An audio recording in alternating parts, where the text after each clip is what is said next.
Sénateur Wells, Alberta. Merci, Madame la Présidente. Honorable sénateur, je prends la parole aujourd'hui pour rendre hommage à une éducatrice pionnière, leader communautaire, mentor et amie hors pair, Rosalind Smith, dont le décès est déploré non seulement à Edmonton, mais dans tout le Canada. Alors que nous célébrons le mois de l'histoire des Noirs, le moment est tout à fait opportun pour réfléchir sur la résilience, le leadership et la contribution des Canadiens noirs. Et aussi pour rendre hommage à une femme dont la vie a contribué à façonner cette histoire dans les salles de classe et communautés et qui a eu un effet sur la vie d'innombrables jeunes. Rosalind Smith est devenue la première directrice noire d'école publique à Edmonton.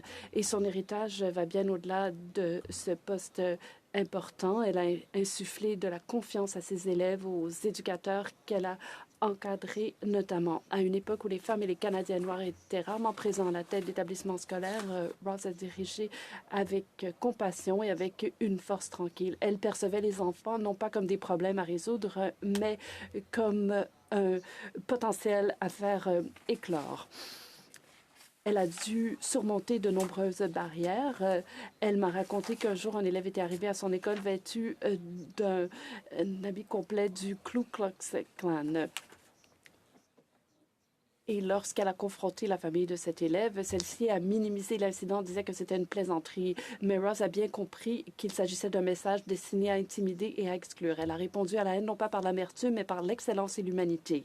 Elle a ouvert des portes et a pavé la voie à de nombreuses autres personnes, dont moi-même, lorsque j'ai eu le privilège de travailler à ses côtés dans les écoles public d'Edmonton.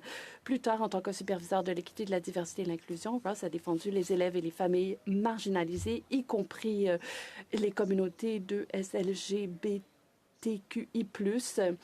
et elle a fait en sorte que les écoles deviennent des lieux où chaque jeune pouvait apprendre en toute sécurité, dignité et fierté.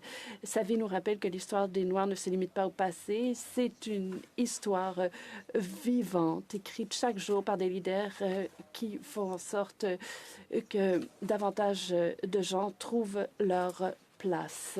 Partout au Canada, là où un enfant se sent désormais vu, là où la diversité est célébrée, alors l'héritage de Ross perdure. Nous pleurons profondément sa perte et nous célébrons sa vie. Nous pouvons rendre hommage à sa mémoire en poursuivant son travail en faveur de l'équité et de la dignité. Merci, Ross, de nous avoir montré comment diriger avec courage et cœur. Tes leçons continueront à nous guider pour toujours.